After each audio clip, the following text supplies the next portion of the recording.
Hello, everyone. It's your host, Carol. So today I'm going to have a conversation with Justine. Justine is best known for her website, The Homoarchy. Most recently, she has started a project called the Gender Health Query, a resource and community for people concerned about gay, lesbian, and bi youth harmed by medical transition for gender dysphoria. We get into this and much more in our conversation. I hope you all enjoy it. All right, Justine, thanks for joining me. We're going to have a great chat today. So to start off, the most important question: how do you identify? Let's get that out of the way. I was telling Carol earlier that my Tumblr identity is bisexual, homo-romantic. So I acknowledge some superficial attraction to males, but I would not be happy having a long-term romantic relationship with one. So I overall relate to lesbians and the lesbian community more for that reason, because all of my dating needs, emotional support system really revolved around that situation and not some kind of bi identity activism. We're happy to have you. Yeah. I've been in a same-sex relationship with the same lesbian for about 26 years now. Oh, congratulations. Very, very happily. Very awesome. Happy. Very, very happy relationship. So that's great. I love hearing that. Me and my wife have been together for 23 years. Wow. Yeah. That's amazing. Congratulations. Yeah. Thank you. We met as babies, just babies. I was 21, she was 24.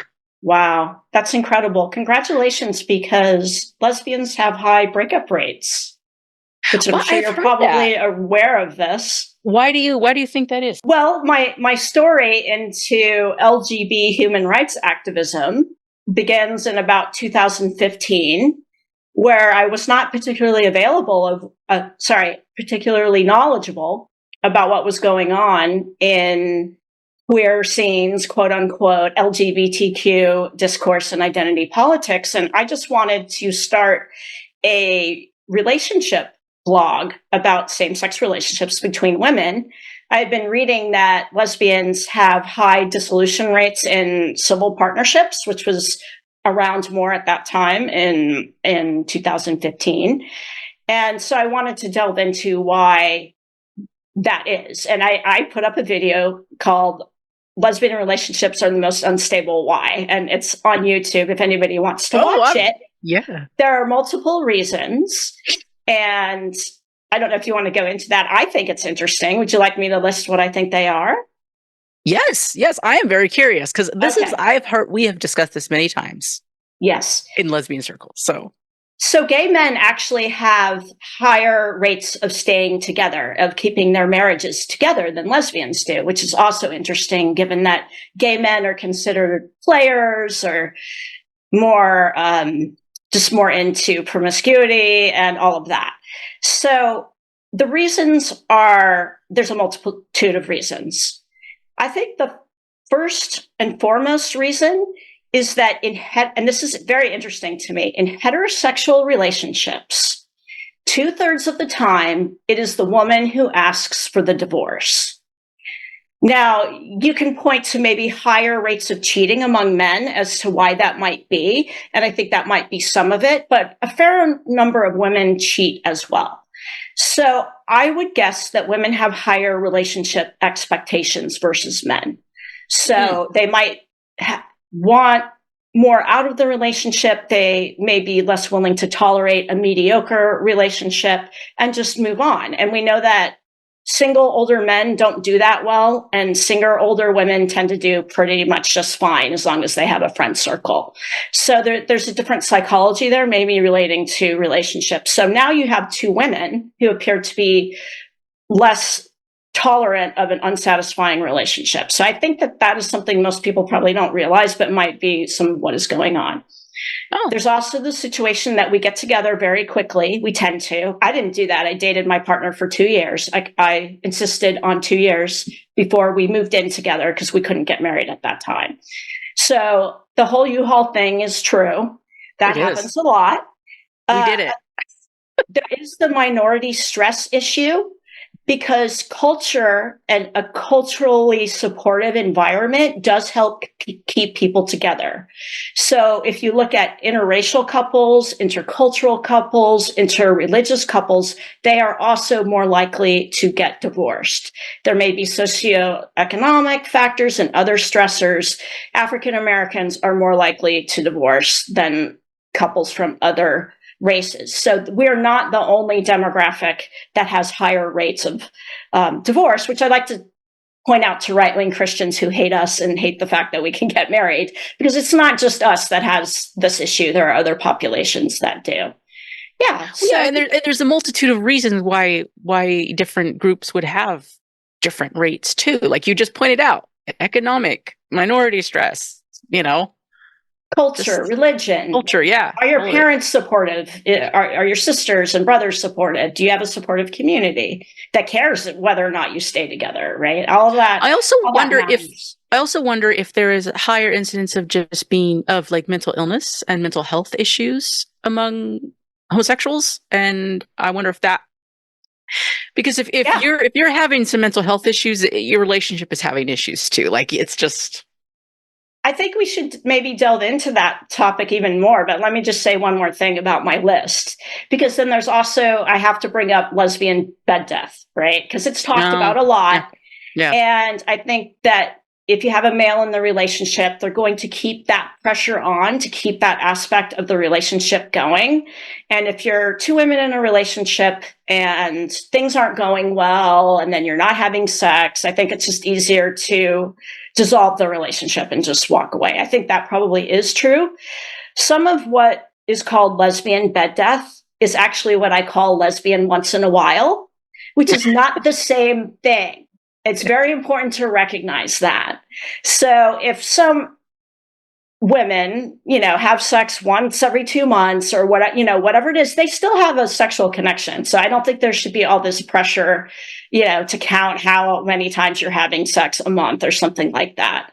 I think it's an important part of a relationship. I'm very happy with that aspect of mine. Everything's going great for me. But just generally, I think maintaining a physical connection without maintaining that pressure, maybe that gay couples or straight couples might put on themselves, right? Yeah, that makes sense. Also the longer, not so much longer you get, the older you get. Like, especially women, I think, a lot of stuff comes into play, and I do think our sex drive probably does start to go down the older we get, and that might just, if you've been with someone a long time, you guys are comfortable. Yeah, I guess if you're both okay with it, it's fine. Like, I agree. The problem is when one's not okay with it and the other's okay with it. Yeah, exactly. And I think I know other older straight couples too, where the sex life definitely falls off quite a bit into old age. Men also experience andropause. So that's an issue for straight couples as well. Well, that's true. Yeah. But you've been together, you've maintained that connection, and maybe that goes away at some point because you just get old. It's going to go away at some point. You're probably not going to be banging when you're 97, right? I hope to be. I really hope to be. I do too, but it's just the body, it's not even just hormones. Like your dopamine levels change, your cortisol levels change, your endorphins change, and all of those things are also related to libido, not just the hormones. And the other thing that I hadn't really considered until fairly recently is as you get older, your body gets a lot more aches and pains. There's positions you can't be in for long periods of time. Yes. All of that plays a role in like your sex life and how it has to change. Like ours has changed. How can it not change? Yeah. Makes sense. Like getting older, you're like, okay, well, that's not doable anymore. Right. Well, since we're on this topic, can I push it a little farther? Sure. Okay. Since we're going here, here's the other thing I think about maintaining like a sexual relationship long-term in a long-term relationship. I came out in the 90s and there was tons of sex positivity, and there was sort of a rebellion against proper pro-woman 70s, kind of very anti-patriarchy feminism that was also very anti-sex and probably pornography in some cases. And there was a rebellion against that. So I came out reading like Susie Bright, people like that were all writing very explicitly about lesbian sex and all of that. And the whole sex toy thing, and then there's kink and all this experimentation. And I don't think that's the key to keeping things exciting in a long-term relationship. I think it's embracing the monotony and loving it, right? Because how many positions, how many kinks can you try? How many toys can you buy? If you've been married for 20 years, right?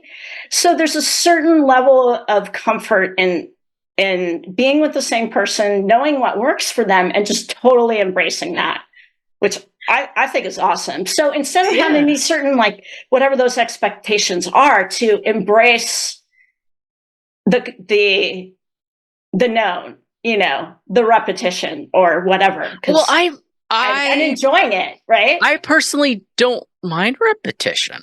It works. What's wrong with it? It's great. Yeah, I've never been that type to like need something new or exciting. I actually think where people go off the lines, and I think it's more men than women. It's like porn, and you like just keep upping the ante with stuff. Like you need more in order to like, orgasm or get excited. Right. If you take a lot of like, I think porn, for me, porn was a bad idea. Okay. Mm-hmm. As soon as I got that out of our got it out of my head, out of our relationship, I realized that our relationship in sexual attraction and sex kind of improved because there wasn't that. It was just me and her. Like you can actually connect on that level. You don't need to put on all this other crap. And I think that happens with men a lot too. And it does happen with women, but I don't know. I think porn's actually detrimental to relationships. I'd keep it out. Yeah. Well, the not striving for like something has to be new, it takes the pressure off too. And pressure and expectations are really a libido killer too. And there's nothing wrong with that stuff. If people, I'm not just you're saying, into like buying toys or doing this or that. Is my attitudes on pornography are changed. Like I was very libertarian about it, and I completely understand why people are voyeuristic. I think that's totally natural. There's nothing immoral or unnatural about that. But if you're consuming porn, you just have no idea where it came from and what the person in that situation's life was like, because there's obviously a lot of exploitation, and it's just kind of icky associating and enabling bad, unhealthy dynamics. So there might be a group of amateur people, and they're just kind of exhibitionists. Okay, I see that as pretty harmless. Other people wouldn't, who are more conservative or prude. And I don't mean prude in a bad way. I think it's okay to be prude. That's not a pejorative. It's a different mental, relationship to sex than other people might have, and it's fine. But if you don't know what's being done to the people involved or why they're doing what they're doing, and there's money involved, it's just sketchy. It's sketchy. That's a very good point. That's a good point. And I think that's the biggest issue that feminists have with porn, as well as just exploitation of women. So I fall along those lines, but also, the monotony thing's funny because, like, we're parents. So when you become a parent, that's also an element where you're like, no, you can't just have sex at the drop of a hat. You do schedule it. It is scheduled oftentimes, right? Scheduling is you critical, have to plan. I think. Yes, the older you get, the more planning seems to go into it. So yes. Yeah. But no, I find that more than anything, I think our relationship's great because we're such good friends, and she makes me laugh every day.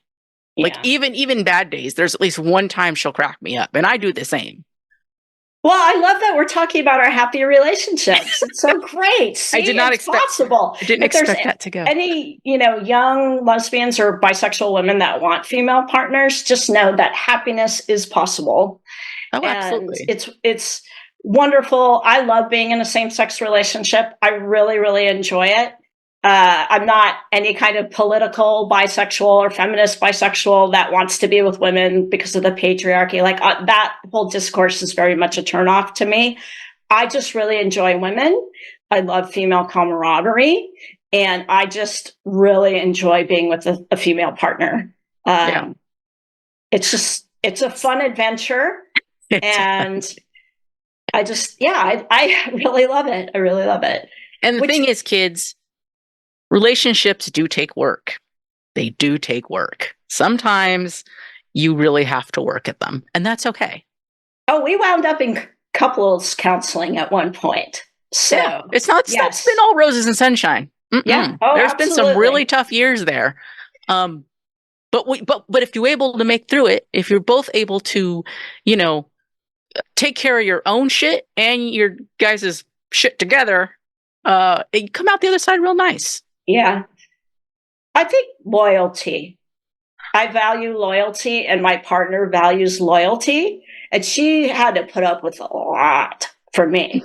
Not that there's some things that were difficult about me just because I had certain personal problems, like a pretty serious anxiety disorder that I had to work through. But it was so bad that it definitely affected my family, and it affected her, and it wasn't easy.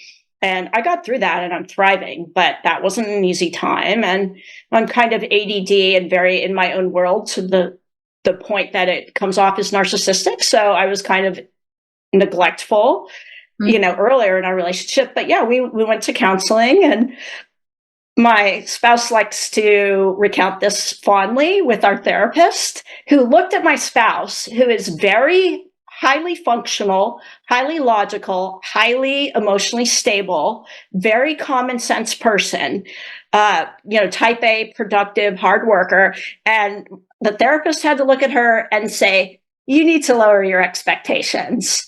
And ever since then, everything fell into place. So. Oh my God.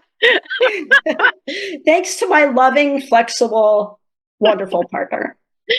I always, my wife says how great, she's so happy to be married to me and blah, blah, blah. And I like to say, now, you played the long game, hun. You basically, it was like, the traditional way of playing the stock market, where you're like, look, you're not going to see your money until about 20 years down the road. I feel like that's been her situation. Right. I was not very good partner for the same reasons. ADHD, often very self-centered, in my own head. Right. Other emotional and psychological issues. And I hear you, sister. I hear you. Yeah. So, but it's, I'm glad we're here, and it's possible to get here. And I feel like we've both grown with each other too. Cause if you get together in your early 20s, you are not going to be the same people when you reach your 40s. It's a lot of your life together. Very true. But it's worth the effort to try to work things out with one partner versus jumping from relationship to relationship to relationship. I'm not just saying serial monogamous. I think that works for certain personality types. When you jump to the next relationship, you will never be able to regain that history again. And the history of being with someone for so long, that's not replaceable. That's true. That dynamic can never be recreated when you jump to the next thing. And there is something special about being with somebody and having it work for so long, despite the ups and downs. I did not expect our relationship, our discussion to go into relationships. This is very weird. Well, we can bring it back someplace else. I mean, I guess I could. No, that's really fun. I am. Since we haven't even gone out to who the hell is this lady yet? Oh, so go ahead. Say a little bit about that. Actually, yes, we're going to talk about your activism now and what you have been doing. Let's start there. When did you start kind of being a gender critical activist in that sense? As I said, is that the right word? I would say biology realist. Let's call it. I know. Everybody likes to use whatever language, but gender critical is fine. It's just whatever. It doesn't matter. I don't think there's a textbook definition of these terms and what it means for everybody just yet. But as I said, in about 2015, I was really interested in just having a little website to talk about same-sex relationships between women, which brought me online into all of these LGBTQ plus spaces and discourse. And pretty soon after that, I started to see things like the Drop the T petition. That happened back in 2015.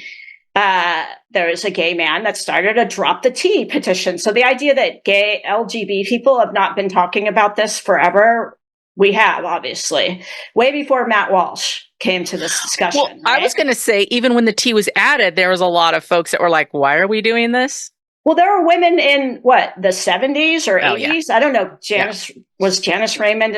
I'm not that up on this. Was it Janice Raymond and Sheila Jeffries maybe that were the first? I don't know. Janice Raymond was one of the first I knew that wrote a whole book about titled The Transsexual Empire. Was she a lesbian? Yes, she is. And It was the late 70s, I think, is when it was published. Right. I like to call those women the oracles. Totally. They're oracles. They knew. They understood human nature.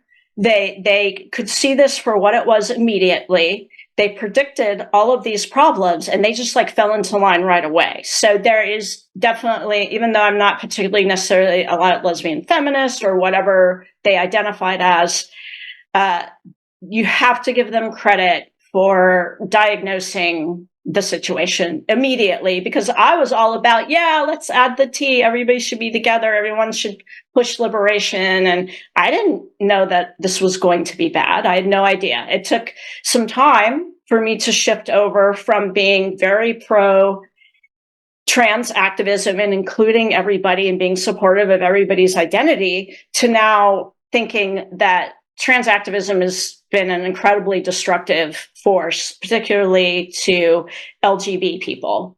So that evolution was slow, but it started in about 2015. And I still did that thing of the bathroom drama and these turfs. I still had my foot in that for a while.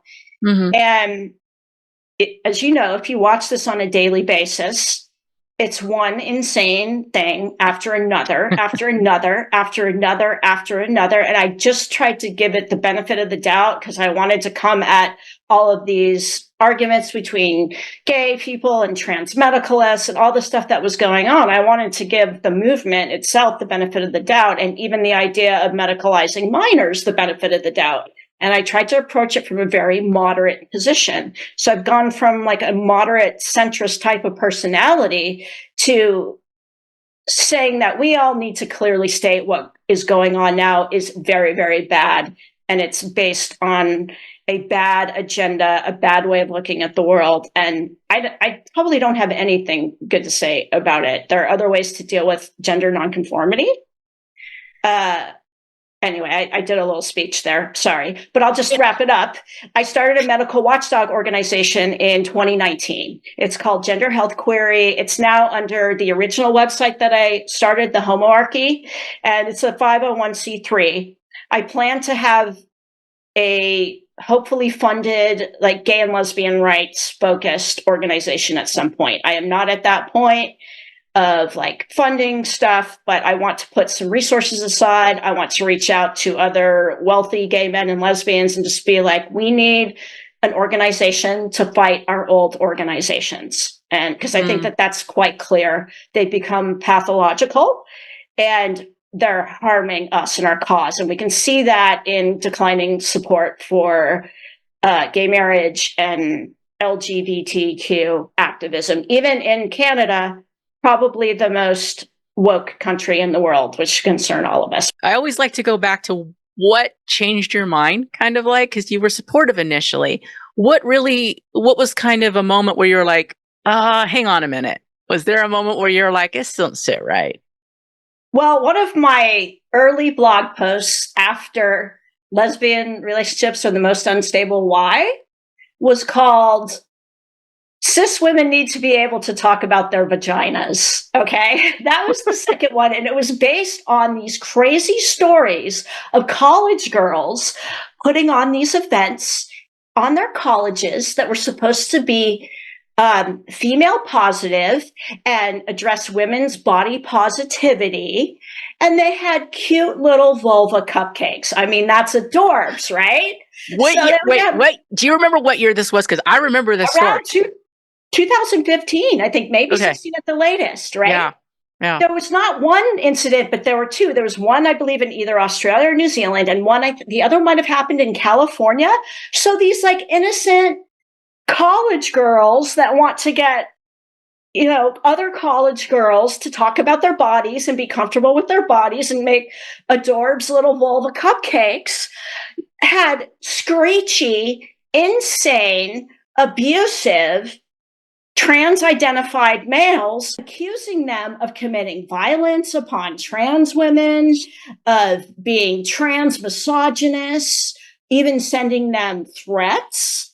It was completely insane. And as we know now, representative, right? Right. Representative of what this entire movement does in everything that it touches. So that was that and the cotton. Oh, I just spit. I'm sorry about that. Cotton sealing. See, this is just getting me into a froth. I'm frothing at the mouth. I'm frothing at the mouth.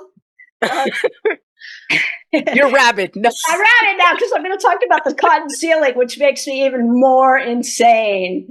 The cotton sealing stuff about lesbians being pressured.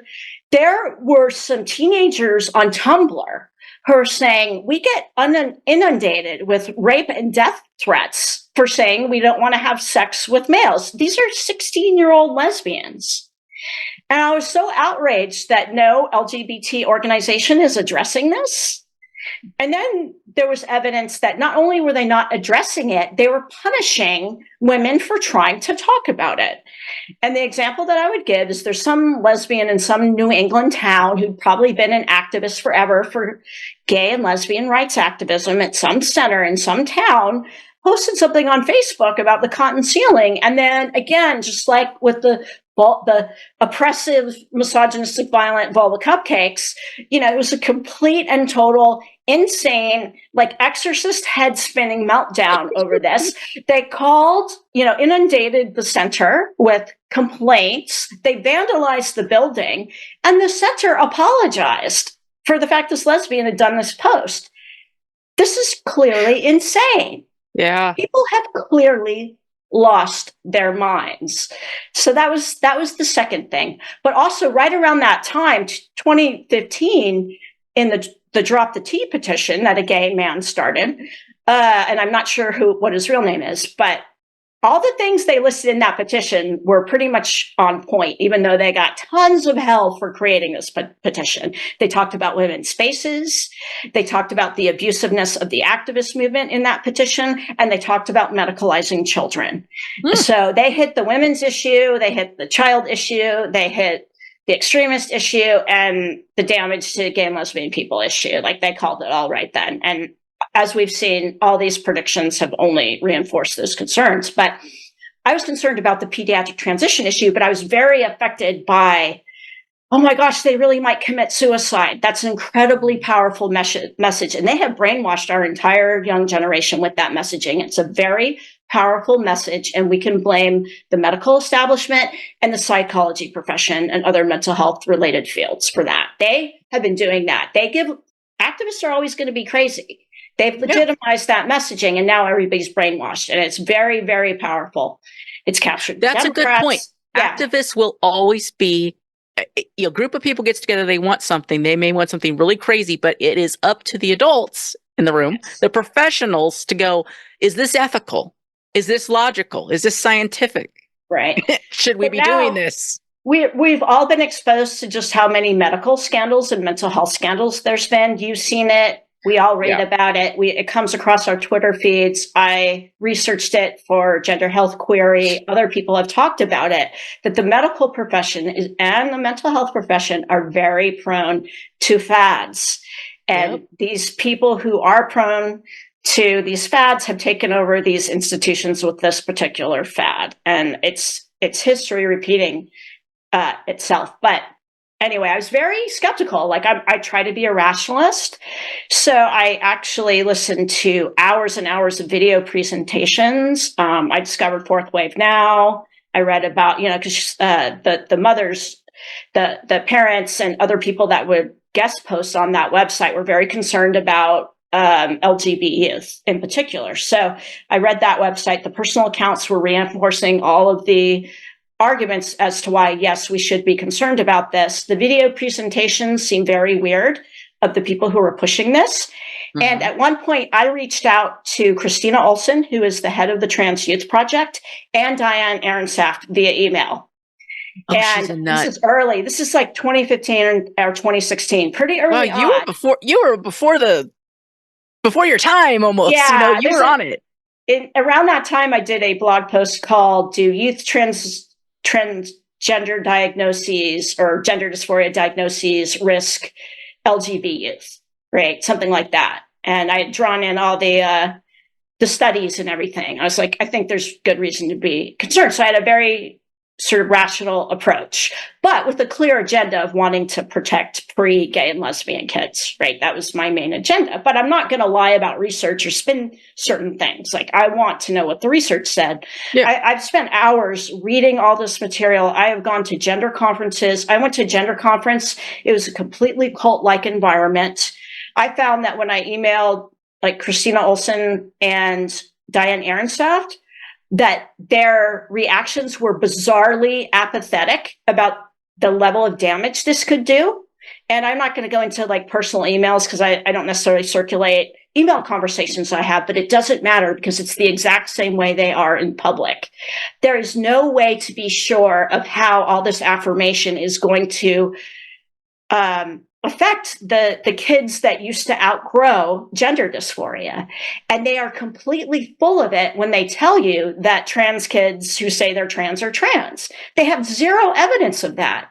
And just in these exchanges and their online commentary and their interviews, just complete, almost, in my opinion, sociopathic level of apathy about our minority group, our human rights, how developmental psychology, how this was going to affect a lot of us who've had gender dysphoria, including me, which would not have been a clinical DSM diagnosis, but I experienced gender dysphoria in my tweens. And what would you, well, first of all, you know how I feel about the gender dysphoria as even a diagnosis. I think, I think it's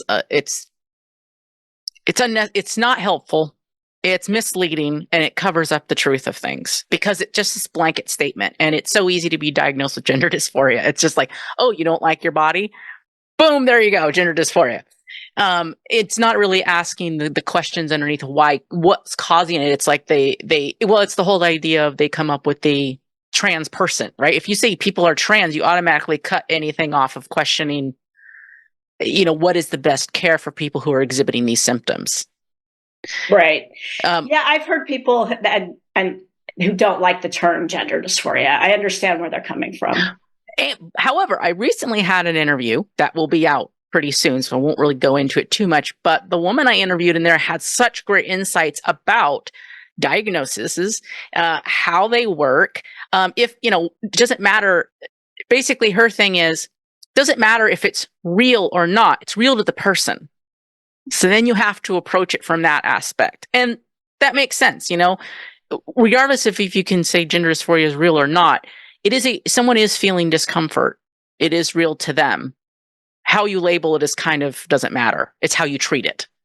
And another thing she said is does the diagnosis help the person or harm the person? Does it make the situation better or worse? And I think that's a key there because the diagnosis makes it worse, right?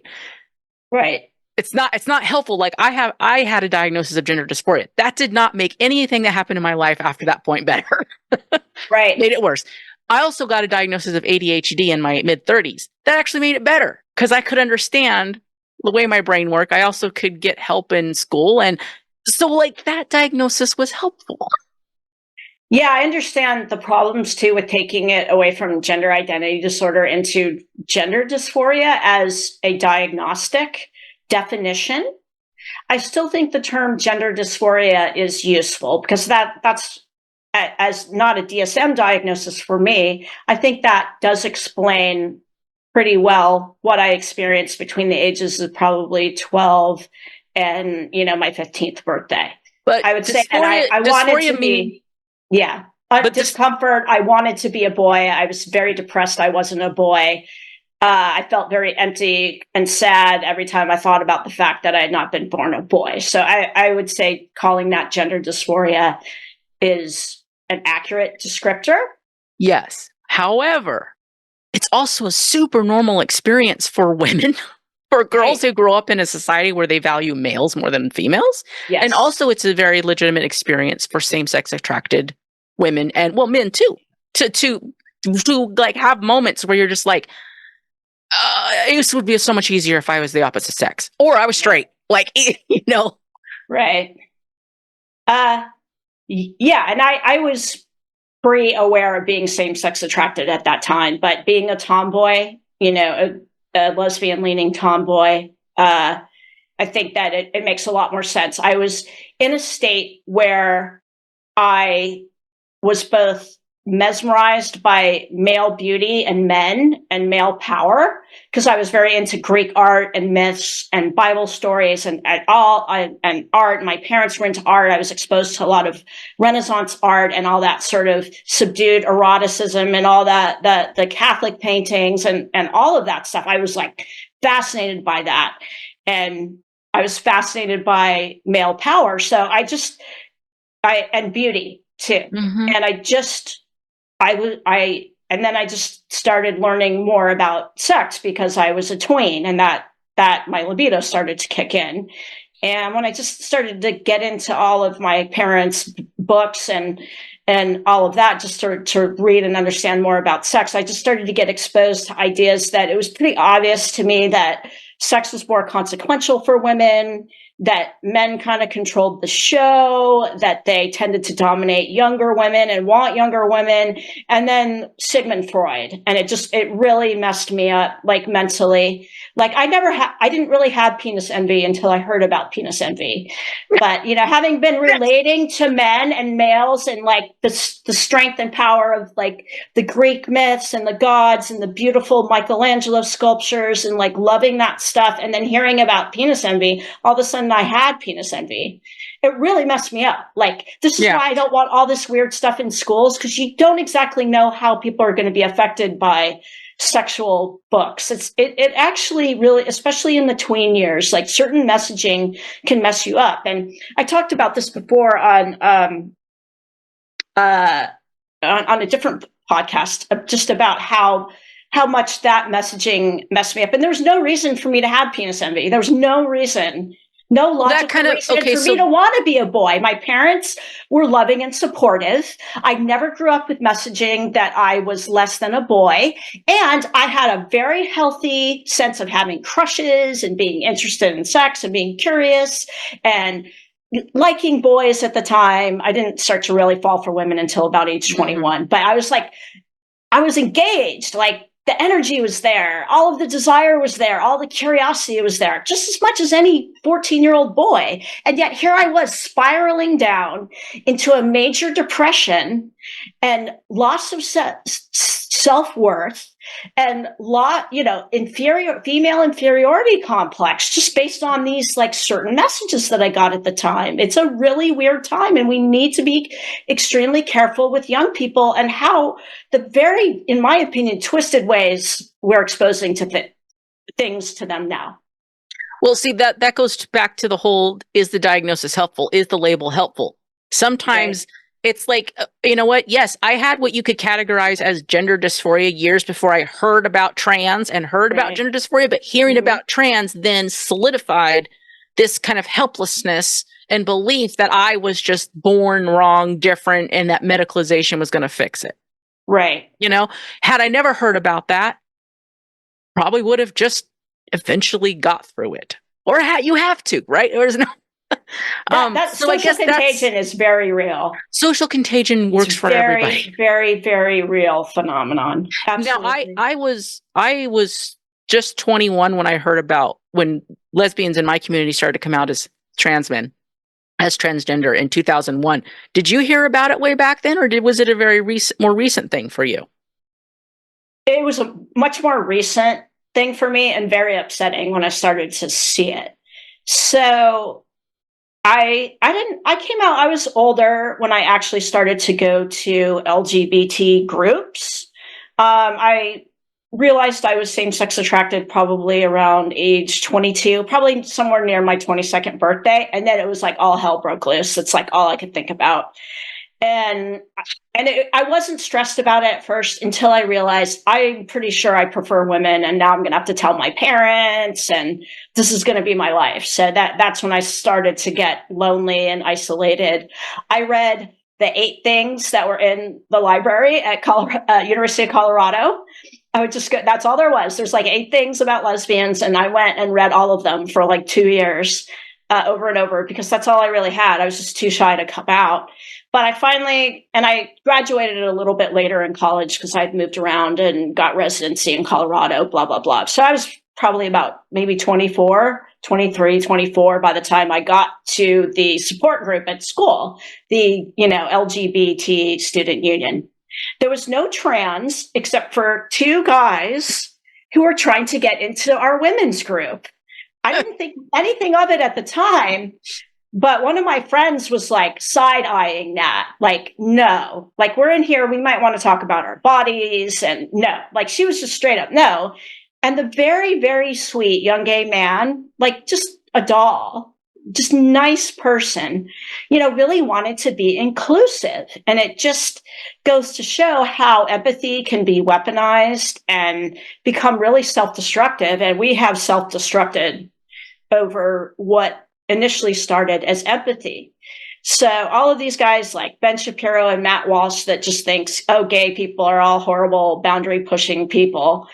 A lot of this started with pure empathy and wanting to help and wanting to be kind. I think that's why the gay community was preyed upon easily by this, because, if you come from a world that ostracizes you and you create a community, you don't want to be that person too, and you are more empathetic towards bullying because you've been bullied. Right. So that can definitely be weaponized, and it was weaponized. Yes. And of course, the empathy thing has been weaponized against almost everybody. That's how it started out. Also, just these horrendous stories, right? Because the medicalization part is horrible. They know it's horrible. So in order to sell this, you had to make a more horrible situation to validate the terrible situation that is medicalization. That's a brilliant comment, Carol. That's very, very, very insightful. So that's why you got the doctor, the endocrinologist, coming in and telling a story about a little boy who wanted to cut his penis off to in a TED Talk. He comes in there with this because that's horrifying, especially if you're parents, which most adults are parents. You're going to go, wow, that's so horrible. Of course we wanted to help him, right? Even if it's a really invasive treatment, but he wanted to cut his penis off. No one really stopped to ask, wait a minute, is this even true? And then second, why? There's a dozen reasons why that little boy would have done that. The first would have been, he's probably being abused in some way. That's the first sign you got to look at. So they sold it that way. Then, of course, they sold, well, you either have to transition or suicide, right? They had to sell the suicide myth because that's how extreme medicalization is. Yes. And the trans murder epidemic. Yeah. That's a lie too. I don't know what that's about. Yeah. So it's just this horribly beleaguered population that's suiciding and being murdered, and transition is saving people. And now we have an entire generation of emotionally dysregulated, unlikable, and radicalized young people under the age of 30. And it's I hope every gay and lesbian person listening to this, or bisexual that cares about what's going on, truly absorbs how bad this situation is for us. Okay, so that leads me into a question I ask almost every single guest I have, because most of my guests are lesbian or same-sex attracted in some way. Why do you think that so many gays and lesbians and bisexual folks still support this and are in this like, LGBT with the T and all this kind of stuff? Do you think it's just ignorance? Do you think they've also bought into it? Like, what's your take on this? Because I try to reach our people, right? Right. The way I describe it is there are those of us who are upset about the fact that LGBTQ activism has become authoritarian, abusive, manipulative, and out of control. and we want to do something about it. Okay, that's us. So there's 4 categories, right? There are those that have the opportunity to be exposed to this. They've actually been exposed to this information, and they choose to participate in it because they're fine with it, or they think the good outweighs the bad, or they hand wave away. That's like number 2. Number 3 are people who have an opportunity to observe all of this and ignore it. And then there's 4, the people that have no idea what's really going on. The number 4 is the largest population.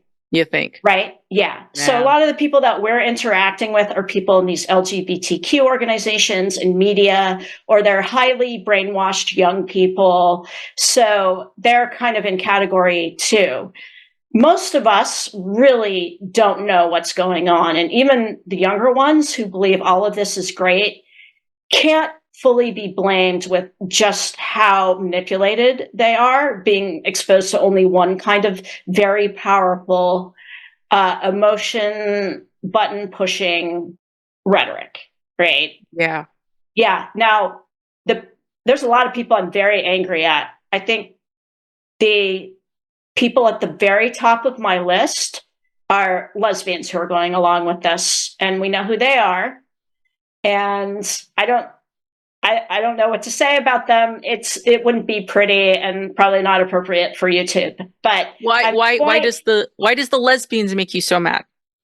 I think that they are exactly like people in a cult dynamic. I think it's quite clear that what is going on is bad for us. So I just see them as being like many, many, many other people who just go along to get along, who it could happen in a family situation. We all know families where very messed up things are going on and nobody will really address it. And they're just but they take the nice Christmas photo. It's like that dynamic. Yeah. I watch a lot of shows on cult dynamics. And I'm speaking specifically to lesbians that are heavily involved in like DEI education and LGBTQ activism, because there's quite a few, right? They're in that realm. So those particular lesbians, I see them as being almost exactly like the women in the NXIVM cult, okay? Or maybe Scientology. So you go and you watch those documentaries on those dynamics, and you will see them standing up at their seminars and their conferences, and they're going to change the world. They're so convinced that they are going to change the world. So these LGBTQ activist dynamics are very much like that. Mm-hmm. If we'll save our sad butch lesbian friend who transitioned, if only we transitioned children younger, right?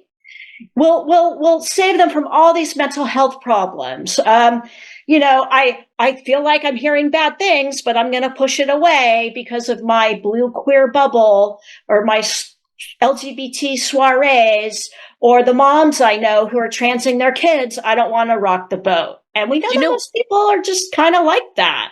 That's true. I mean, it's funny. Me and my wife were just having this discussion yesterday. I was getting very heated about lesbians hiding and not standing up for what's right. And she's like, Carol, you have to understand that you are a little different. Like, you will go to the grave with your ideals, and you don't care who you piss off. You are kind of a lone wolf. She's like, but most people aren't like that. And like, she understands my history. So it makes sense why I'm like that. Right. But yeah, she's like, most people are not like that. Most people really do value, like, people love all their relationships they have, all their socialization. They like being in groups, and they would be very upset if they didn't have all their friends. Yes.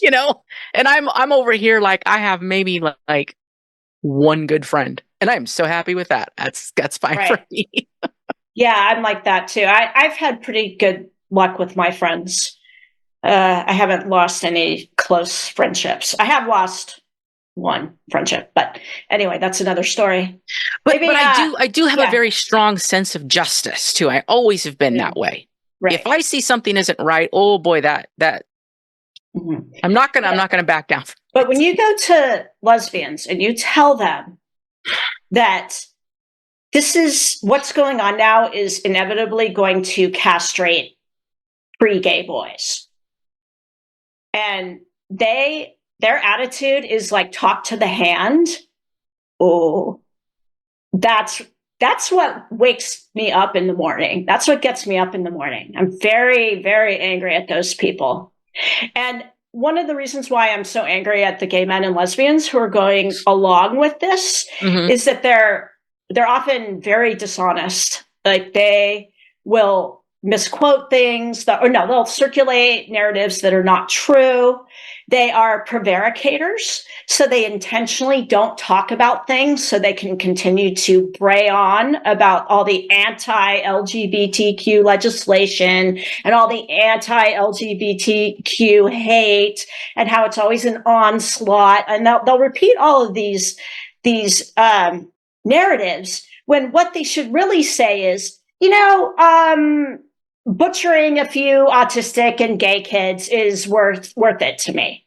Like if they were actually honest about the deal they've made, I would still be upset, but it wouldn't make me as insane as it does. But they lie, they prevaricate, they're not honest. They should just say, well, we think for a quote unquote trans girl, I don't believe that, but say a persistently dysphoric young male, for them to have a pretty doll face is worth all of this. As long as they have a pretty girl doll face, this is worth it. We should validate. We should affirm. That their self-declaration is so worthy that whatever trail of damage happens is so worth it. If they would just come out and say that, I wouldn't be driven quite as totally insane as I am when they lie and they do lies of omission. Here's the thing, though. I have noticed when talking to folks that most people, whether gay or straight, who support this don't understand what the medicalization actually entails. Yes, I'm speaking to the ones that know, because I've been emailing lesbians since 2015. Okay. I have emailed gay men and lesbians in health departments. I have emailed them at the APA, the American Psychological Association. I have made phone calls. I emailed the DIVA staff. I emailed the National Center for Lesbian Rights. I have been on my knees begging these lesbians to care about this so they know. I agree with you. Most don't. Most are in the... Yeah. What's been your response when you reach out? What is generally your response that you get? Apathy. Is it just, do they just ignore you? Is it just kind of like, oh, you don't know what you're talking about? Or well, what's her name? Jane. I can't pronounce her last name because it sounds very like Eastern European it has like 3 or 4 consonants in a row. Jane is her first name. She was like Diva's editor, and she's a they now. So that's another story, man. I'm not a fan of the they that I was gonna say the element here is the cult part, right? It is a cult. And if you're in the cult, you're in the cult. That's just, and we know how cults work. Right. And the other part to this too is I think gay people got so swept up in this because of internalized homophobia. You see it in, I mean, I don't know, it's weird to draw this kind of like analogy here or comparison, but you often see it in parents. Parents sometimes will recognize themselves in their kid, something they hate in themselves. They'll recognize it in their kid and they'll punish the hell out of their kid for it. I almost wonder if that's kind of what's happening with a lot of gay folks. Very interesting. You hate yourself still. You hate your gender nonconformity. You hate the homosexuality or, your same-sex attraction, and you take it out maybe subconsciously, probably even subconsciously, on the younger ones. I think that the lesbian community is probably one of the most low self-esteem communities in the United States and other Western countries. And let's just say that that's our culture. And I felt like I noticed that before all of this happened, and I didn't fully understand it. And I just got the sense that a certain percentage of the community wasn't particularly happy. It wasn't particularly happy with themselves. There's a lot of poor health habits. There's drinking and smoking and, it's just things like that. And it just got a sense like, hey man, I am so psyched. Like I am here. I'm like, where are the women? I was completely like excited to like be there. I loved women. I wanted to date women. I wanted to leave men behind. I was like totally into it. I'm like, I'm just not feeling the love in all these situations. I really felt like that. And now I have a better understanding of it. But I do think there's high rates of autism spectrum issues, particularly in same-sex attracted, in bisexual and lesbian women. So I think there are other mental health issues associated with autism spectrum. There might be, and people might not like this framing, but I do feel like there is a certain heteronormative standard, and it's fine to be outside of that. But when you start getting really, really gender nonconforming, there might be other kinds of stuff that's kind of scrambled up in there. And I know we should all push the messaging that it's perfectly great to be gender nonconforming, but there just might be some other associated issues with just the fact that we are different in other ways, and that's not a value judgment, and that doesn't mean that we shouldn't be same-sex attracted, because I love being same-sex attracted. But I just feel like take 2008. I feel like that was a pretty good time. Like things got kind of pretty tolerant, right? You had the L word. You had straight people hanging out in clubs with lesbians to watch the L word in a bar and drink and laugh, right? That's what was going on.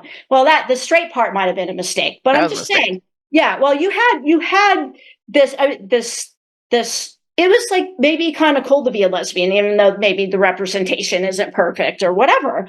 It was like okay to be a lesbian pretty much, in an urban area. And I'm not saying people weren't getting grief or abuse or whatever still. So I'm like, and then marriage was on the horizon. It was coming down the pike. I'm like, things were pretty good. I mean, things can only get so good. Let's get real. And 2008 wasn't so bad. And what happened after then? Lesbian after lesbian after lesbian after lesbian after lesbian after lesbian started unwrapping their bandages on YouTube. Like it was kind of crazy, right? Well, yes. But I don't know. What do you think about that? Maybe you disagree, but no. 2008 was definitely a big turning point. I would say though that initially it got started. It's always been fed to lesbians.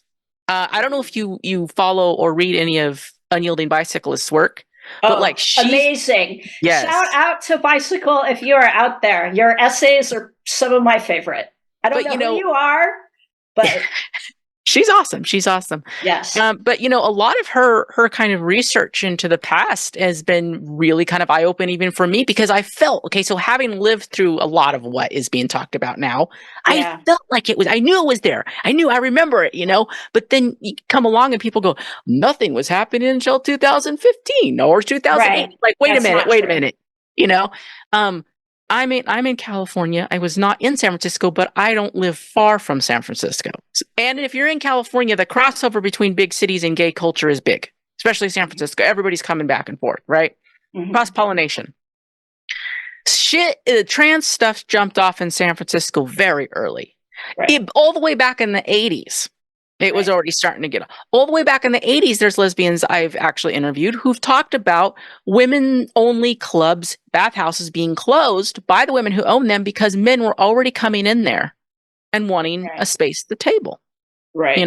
And the city of San Francisco already had an ordinance that stated you could not deny them. Right.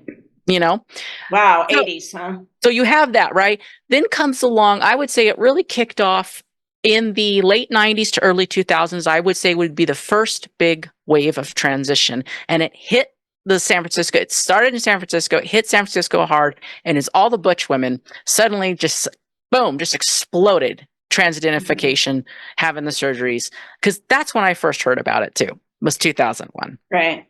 And it was literally, it seemed like overnight. One weekend we're hanging out with a group of friends, nothing said. The next weekend, suddenly half of them are identified as trans. And that's what I go back to the self-esteem aspect, because that, yes, a lot of it's outside forces, but it wouldn't be appealing to somebody who is happy with themselves how they were. Absolutely.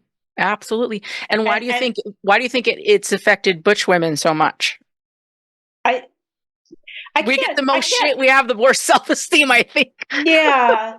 Yeah, I'm not I wouldn't describe myself as butch. I'm definitely a tomboy. I'm clockable as being, queer by straight people. It's happened to me. I've been called an effing dyke, and I've had people been in a couple situations where I've feared for my safety. It's probably not, I'm assuming, maybe you can tell me, the same level as being really visibly butch, like in a urban area. Like, how often have you been harassed? How much of it is, let me ask a very specific question. How much of it is directly related to actual verbal abuse in, say, an urban area, having people shout things out the window or feeling threatened, like just that level?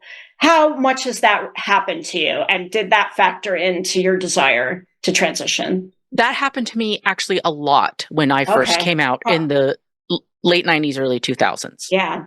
Um, so, and I also lost my whole friend group. Like my whole friend group just said that they couldn't trust me because I was a lesbian and they didn't want to be around me. So I lost Yeah. like a lot. And so, yes, Right. that had a huge impact. It was actually a very big trauma. We don't talk about that maybe in the community, but coming No, it's out as, horrible. actually deciding to, live how you want to live and sleep and date and marry who you want to marry will then have repercussions that can lose families. Like when I came out, I was about, well, I kind of came out in several stages, but my first kind of inkling of coming out was around 19. And I was told by my mom and the rest of the family that I wasn't allowed to come to family events anymore because they didn't want me around the kids. That's really bad. I didn't experience anything like that. Yeah, actually, it was Yeah. pretty rough. It was pretty rough. And Yeah. um, I got harassed at work. My first job, I had a guy, as usually men who would get like kind of acting like, the posturing of violence, which scared me. I had women who would tell me to get out of bathrooms. They didn't want me in the bathrooms, public Yeah. restrooms. And none of them thought I was a guy, by the way. They knew I was a woman. That's why they Right. wanted me out of the rest, because they realized I was recognized as a lesbian. That's the issue with being butch. You are publicly recognized. You wear your homosexuality on your sleeve. And Right. if you're in a homophobic environment, that's really fucking rough. And Also, if dangerous. you're Yeah. recognized as a woman who is acting like a man or pretending to be a man, that is like the worst thing you could possibly do. And also, you're Right. categorized as ugly. Yeah, I So think I probably underestimate and don't fully comprehend what that experience is like. So I'm a little bit of an outside. I've been in situations where I feared for my safety, but I did not grow up in a homophobic environment. My parents were artsy fartsy, children of the 60s. mhm. They took me to like art galleries and Devo concerts because they were pretty young when they had me, and they had gay friends, and they watched some of them die of AIDS, and they were sad. So yeah, I didn't have anything like that, and I'm clockable, but it's not like blatantly obvious, and I am not experienced that level of of abuse. And And here's the I'm thing: sorry, I tried to silence notifications. I apologize. I that's don't know how okay. to do that on my computer. I think the other thing that's been really hard for butch women as well is that even within the lesbian community, we get shit. Yeah. Yeah. Even in the lesbian community, we get shit for being too butch, being too masculine.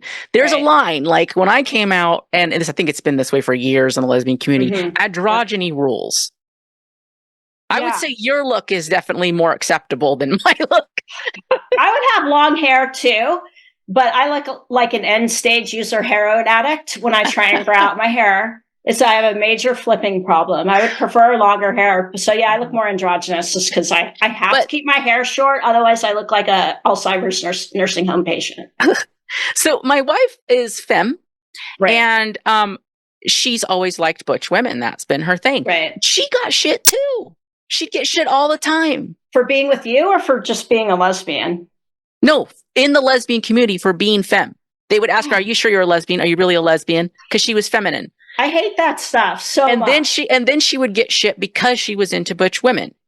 From supposedly other lesbians to be like, "Oh, I don't understand. If you're into that, why aren't you just with men?"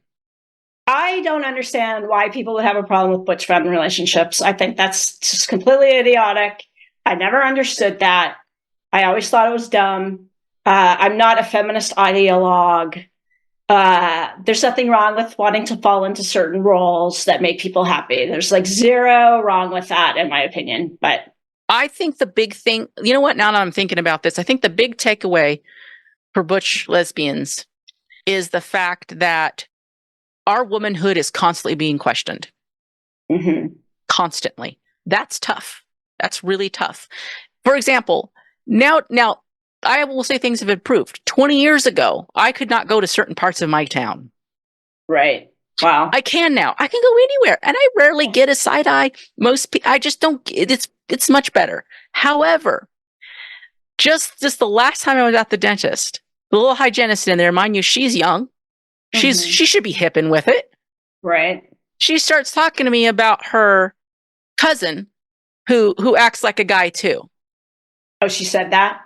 To me. I'm like, yeah, she thinks she's a guy. I always give her shit for it. I'm like, you're not a guy. Stop acting like one.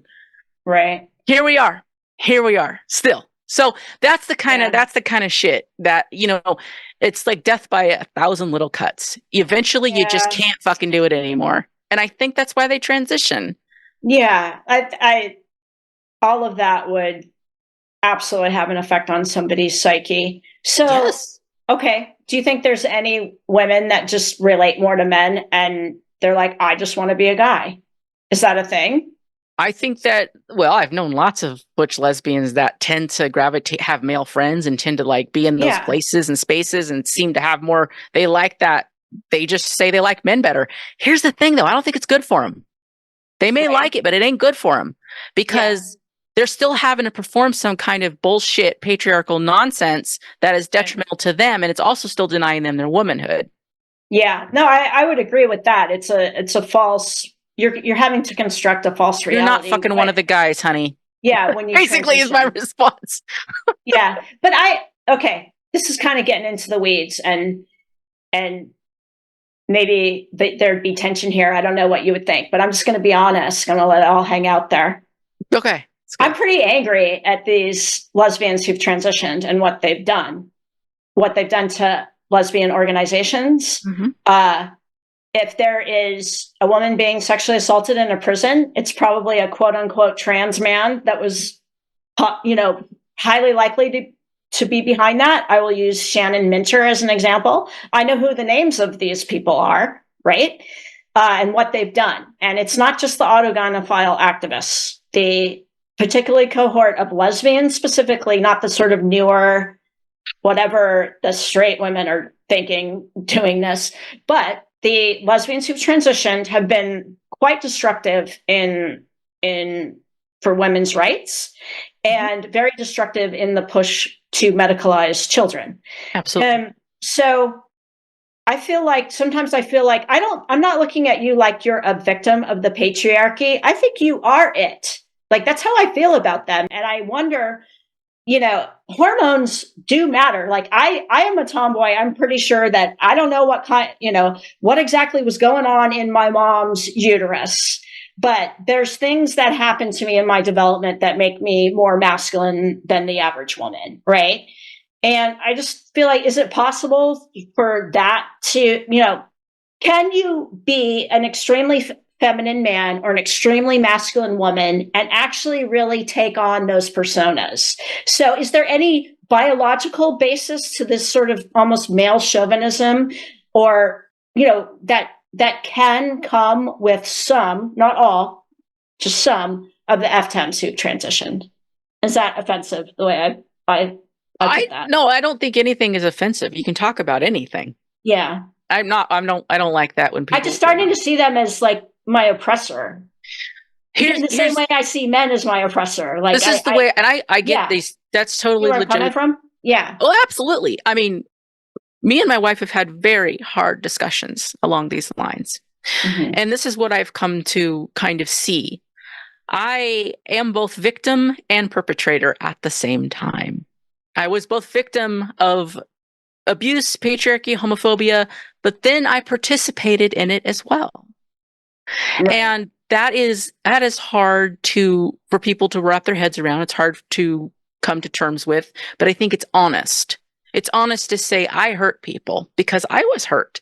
That's not, you can understand it, but it's also not an excuse. Right. And I think you just have to own that.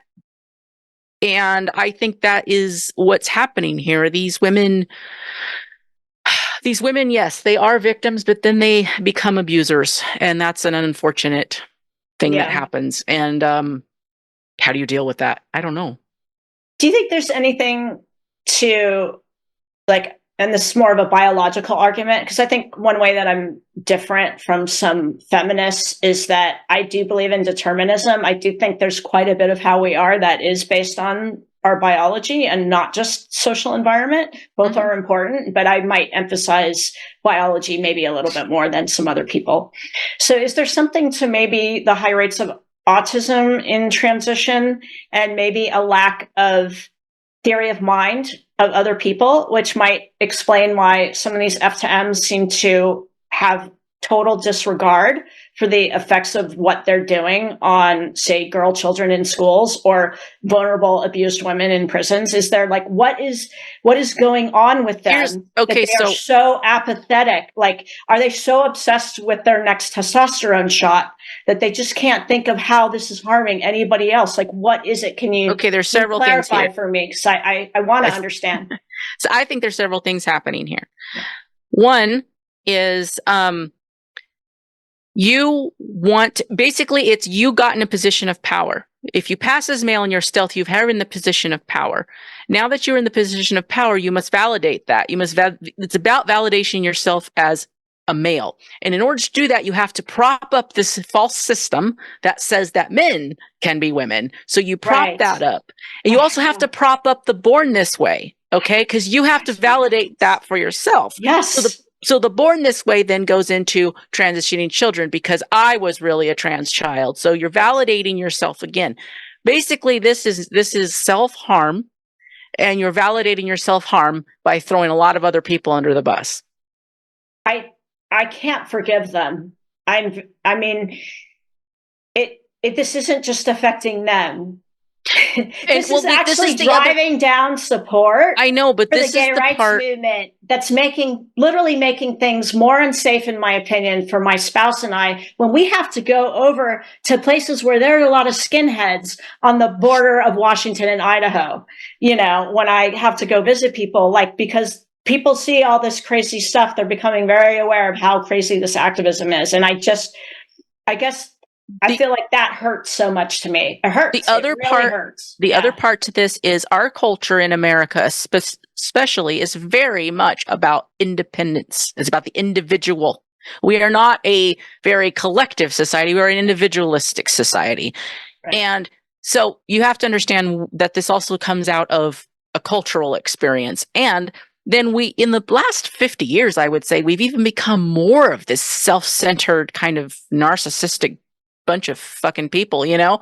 So It's also more about me. I also think that culturally speaking, TV, video games, fantasy stuff, all that kind of stuff has played a role in dissociating people from their physical bodies and their physical reality. And I think it makes it easier to slip into this ultimate LARPing situation that is happening with transition. I think there's a lot of layers here happening. As far as biology goes, I also think that biology plays a role in things that happen. How much, I don't know, and I don't think we'll ever know how much biology and how much is nature and how much is nurture. I don't know if we'll ever be able to pick that apart. You would need 2 planets to do control. I don't think you can, because you know what? I think it works together. It always has worked together. That's how evolution works, right? You have to have evolution doesn't just do its own thing because it moves with what is externally coming in to do that.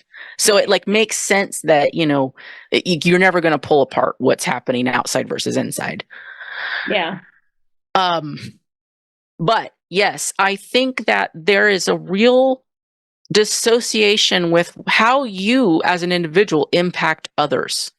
That was something that I think was a key, feature of me kind of coming to terms with what I was doing, why I was doing it, and why it was so bad to do it, was seeing a 15-year-old girl who I saw myself in claiming to be trans. Right. That made me go, because here I am, looking like some bearded, balding fucker. And I'm sitting here, and I want to tell her that it's okay to be a lesbian. I want to tell her it's okay to do this. But here I am being a complete hypocrite and adding to the problem. Right. And that was a little bit of a turning point for me. Mm-hmm. Yeah, that's very interesting. Yeah, all of your comments are great. And I can give people some explanations and some insights into just why from my own experience and from what I've seen, but I also can't tell women, lesbians and bisexual women who are in this community, I can't tell them not to be angry. I can't say that's not an okay thing to be. I can't tell them that they should accept us back into the community with open arms either. So I understand there's been a lot of hurt.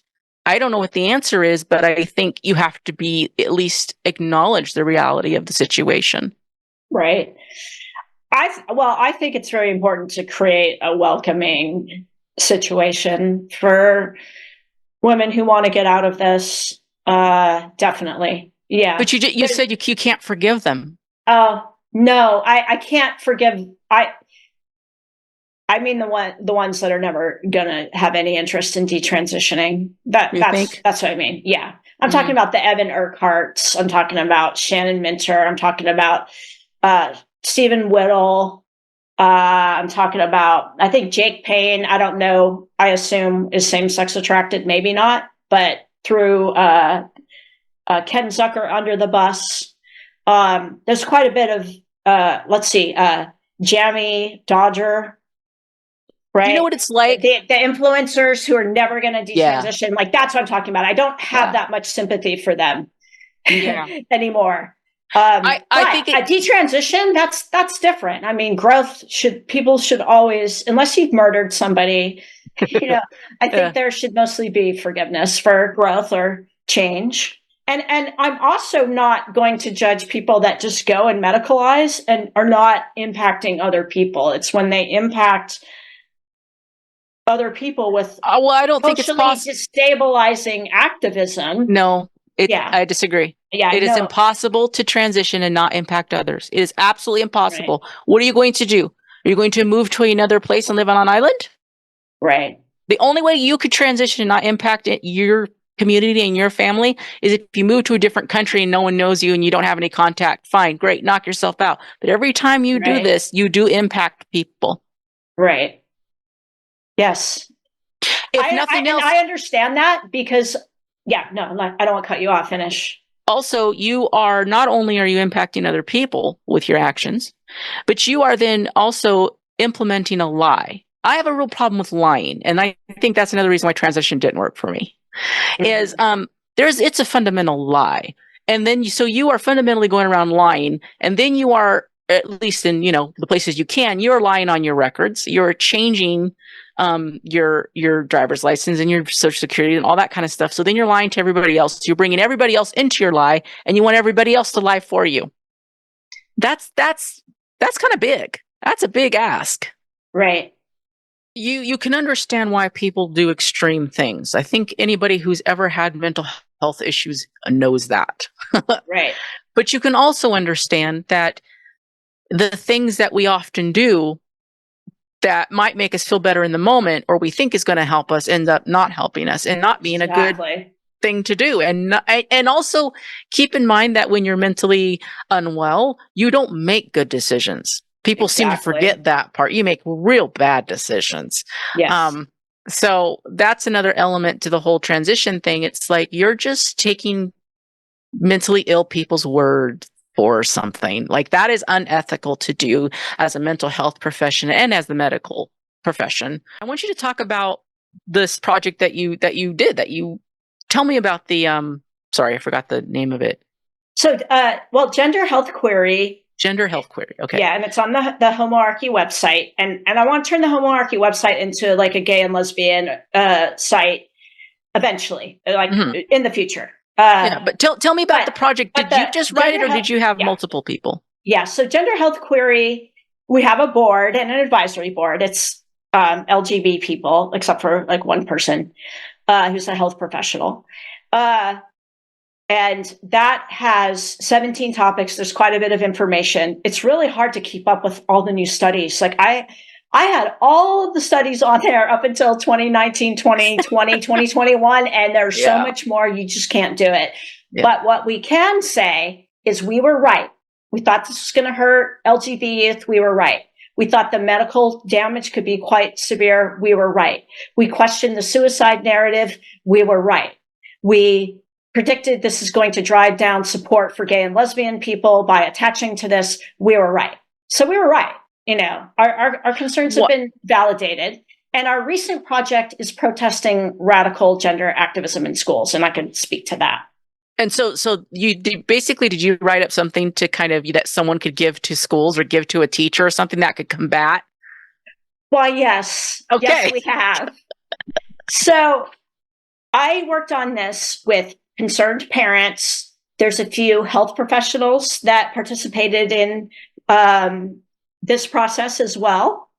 And so we created the Parent Educator Resource, Scrutinizing Gender Education in Public Schools, Incorporating Evidence and Balancing Rights. And so there's several PDFs on our website and of differing lengths for different purposes. This is the short version. We have endorsers. And it's the top 10 gender activism myths that make good people promote bad ideas and policy. And so it's things that you're quite familiar with, like gender taught in schools is evidence-based and progressive. Gay men, lesbians, trans-identified people all agree with this. Medical gender transition is safe and healthy, like just things that you would guess. So this is sort of the shorter version with all the myths, but there's a QR code to the more in-depth information. So that's really cool. This might be a good thing if anybody is going to a protest or going to a school board meeting and they just want something that's kind of more bullet pointed to hand out. This is available. We are going to mass mail this. So I have ordered a bunch of copies. If anybody has a larger event, like some kind of convention or a particular school board protest or something, and they want copies, they should hit me up because I will mail some copies to you for free. Oh, very cool. There is a longer in-depth version, and most people are not going to read something that's 80 pages, okay? Yeah. But we want solid arguments. We want lots of citations. We want many, many quotes and facts to support our arguments. So there's also a PDF that has all of this very in-depth information about queer theory. You know, there's just a lot of information. Let me get the bone density issues. Like, this is what they're doing to kids' heads, people. Does that look good? Does that look healthy? No. There's good graphics in here. So if you want some PDFs to print out or send digital copies to a school near you that you're not happy with, we've done the work for you. You don't have to sit there and type up a huge email. You don't have to draw in citations. You don't have to write up a 3-page letter because you're upset. Just go to our website.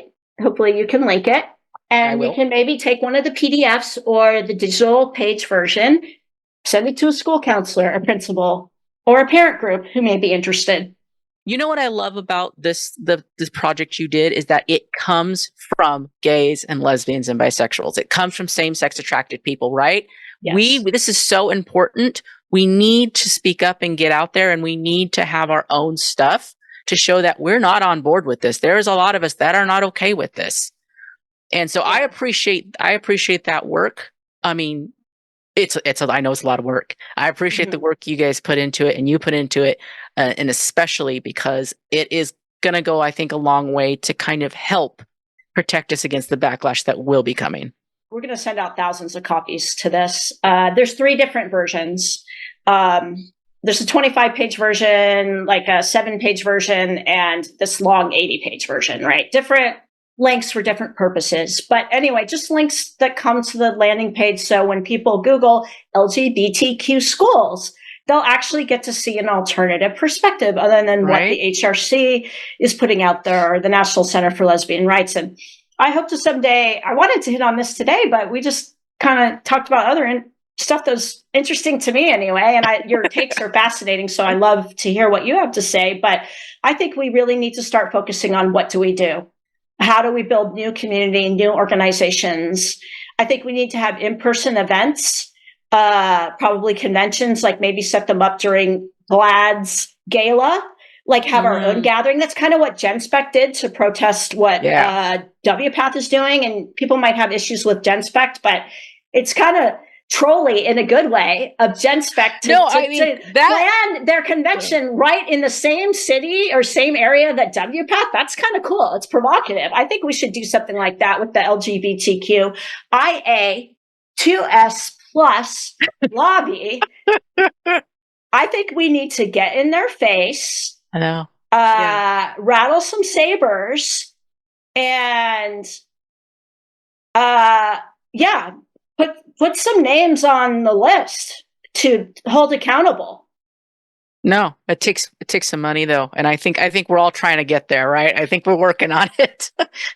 Yeah, that's why I'm like, I wish I had Bill Gates' money. That's for sure. Right? If I won the lotto, it'd be over with, people. That's all I have to say. Oh my God, we have these pathological organizations that have like, what does the Southern Poverty Law Center have? $1 billion or something insane?